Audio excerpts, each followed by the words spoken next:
Eh bien bonjour Jean-Marc. Petite vidéo improvisée ici parce que dans l'histoire, dans l'affaire qui vous oppose à la Sambrienne, il y a du nouveau, malheureusement pas en positif, et il était important, je pense, de faire un point sur la situation en date du 17 mai. Est-ce que vous pourriez m'en dire un peu plus? Oui, bonjour.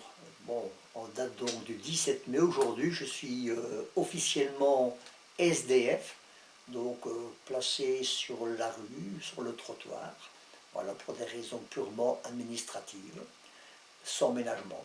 Voilà. D'accord. Quelles ont été les dernières démarches que vous avez faites pour obtenir une extension de délai au niveau de la Sambrienne? Mais en réalité, donc lorsque j'ai été averti que mon expulsion allait se dérouler le 7 mai à 9 heures du matin, dans un premier temps, je n'étais pas inquiet puisque j'ai une maison que je dois occuper à Ligny, à la rue du Comté, à Ligny, mais qui demandait certains travaux. Le problème qui s'est posé, c'est que lorsqu'ils ont supprimé le faux plafond, on s'est rendu compte que les voûtes étaient en train de s'effondrer. Donc l'entrepreneur à ce moment-là m'a averti qu'il ne pourrait pas tenir ses délais vu bien sûr les travaux complémentaires. Donc j'ai immédiatement averti la Sambrienne.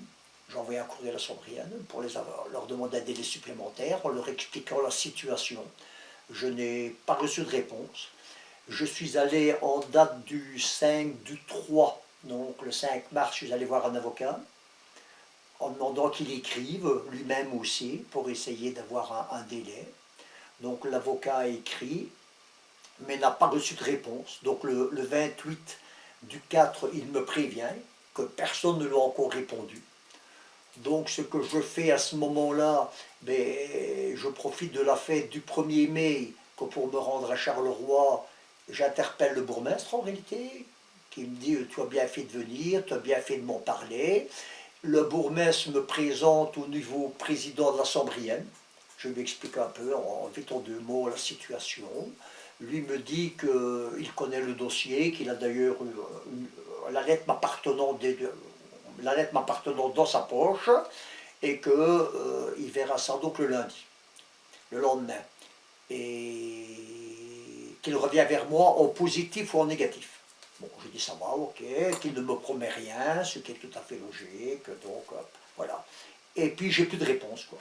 J'ai plus de réponse. Dernière réponse de la Sambrienne, je reçois un mail le 5, donc la veille de mon, je vais dire de mon expulsion, avant-veille de mon expulsion, à 15h30, me disant que ma demande d'extension du 30 avril n'est pas acceptée. Alors, bon, bien sûr, je reste un peu stupéfait dans le sens où j'ai jamais fait de demande de 30 avril, puisque ne fût-ce que la dernière demande de mon avocat il y a plus d'un mois. Donc je suis resté un peu, voilà, j'ai téléphoné, voilà, personne ne répond. Voilà. Donc ce que j'ai fait, j'ai travaillé dans l'urgence, bien sûr. Hein.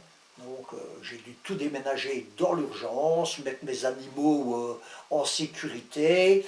J'ai malheureusement subi un vol, parce que j'avais aussi un sac avec une somme d'argent importante en monnaie et que je tenais un sac bancaire.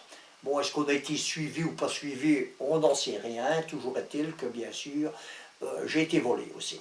Donc, plainte a été déposée d'ailleurs. Il faut se dire aussi que j'avais averti les autorités communales, j'avais averti la Sambrienne des risques qu'ils me faisaient encourir en me jetant à la rue, quoi. Voilà. Donc, ça s'est bien passé, quoi. Donc je suis volé. En plus de ça, mes affaires ont été jetées pêle-mêle. Donc je me retrouvais aussi dans un embriolo administratif, puisqu'il y a des factures que je n'aurais pas, des délais que je n'aurais pas su payer. Enfin bon, voilà, quoi. C'est la totale, quoi. Hein. C'est la totale, quoi. Et dites-moi, dans les différentes interventions que vous avez eues, notamment dans les médias, au niveau de la Oui. Gazette et autres,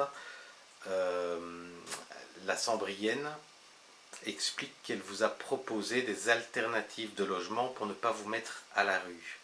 Qu'est-ce que vous pouvez en dire? Mais je peux juste en dire que c'est totalement faux, quoi. Ces gens ne m'ont jamais rien proposé, ces gens ne m'ont même jamais reçu. D'ailleurs, la veille du 1er mai, j'ai eu un échange avec leur ancien président, qui j'ai trouvé sur Facebook, il avait un commentaire où il se défendait en disant qu'il m'avait proposé plusieurs choses. Et là, je suis intervenu, quoi, en lui disant, ben, écoutez, si vous m'avez proposé quelque chose, je dis, c'est le moment de me faire passer pour un affabulateur. Donc, déposez ce que vous m'avez proposé. Et comme toute réponse, j'ai eu qu'il m'a bloqué, là, même. Donc, ça en dit long aussi sur le respect du citoyen par ses hommes politiques, quoi. Ok, nous sommes donc en date du 17 mai. Oui. Quelle va être la suite des événements vous concernant? Ah ben bon, maintenant, bien sûr, j'ai fait la chose qui était pour moi la plus urgente, c'était mettre mes animaux en sécurité. Voilà. Continuer les travaux. Donc moi, ce que je vais faire, parce que je ne veux pas en rester là, quoi, parce que je trouve honteux la façon dont on m'a traité, surtout qu'on n'avait absolument rien à me reprocher. Comme locataire, je suis irréprochable, aussi bien en termes de loyer, que d'entretien de la maison, que de mon voisinage. Personne n'a rien à me reprocher. Donc voilà. Et donc un jour par mois, j'irai un jour par mois faire une petite grève de la faim devant cette maison, jusqu'au moment où ils l'auront louée. Parce qu'il y a aussi quelque chose là qui me reste en travers de la gorge, mais qui concerne tout le monde là. La Sambrienne est au bord de la faillite, avec plus de 2 100 000 € de dettes que nous finirons par payer tous, parce que c'est comme ça que ça se passera demain ou après-demain. La dette sera sur la table et nous la payerons tous. Or, on met un locataire irréprochable qui paye à la porte pour laisser un bâtiment vide. D'autant plus un senior et sans lui proposer d'alternative de logement. Exactement. Et je tiens à souligner que le 1er mai, le bourgmestre m'a invité à écouter les discours. Honnêtement, je me sentais en sécurité, hein, parce que lorsque j'ai entendu tous ces discours, hein, où les grands méchants, c'était le MR qui se trouvait dans la rue en face, mais que défendait la veuve, l'orphelin, l'oppressé, je me suis dit, ben, jamais ces gens ne me mettront à la porte, quoi. Parce que, surtout en plus que, je paye mon loyer, secondo, j'étais d'accord de quitter puisque j'ai un autre domicile, donc je me sentais en parfaite sécurité. Mon œil. Et pourtant, oui, on vous a laissé 24 heures pour quitter les lieux manu militaires ici, j'ai bien compris. Exactement. Donc j'ai travaillé de là aussi à 70 ans, il faut dire que c'est un bel étage, il a fallu passer les meubles par les fenêtres, j'ai travaillé 24 heures d'affilée. Hein. C'est honteux, quoi. Bien, d'ailleurs, par rapport à cela, toutes les vidéos, les photos ainsi que les documents qui attestent les dires que vous venez de nous soumettre ici à l'instant seront bien évidemment sur le site internet www.sos-sambrienne.be.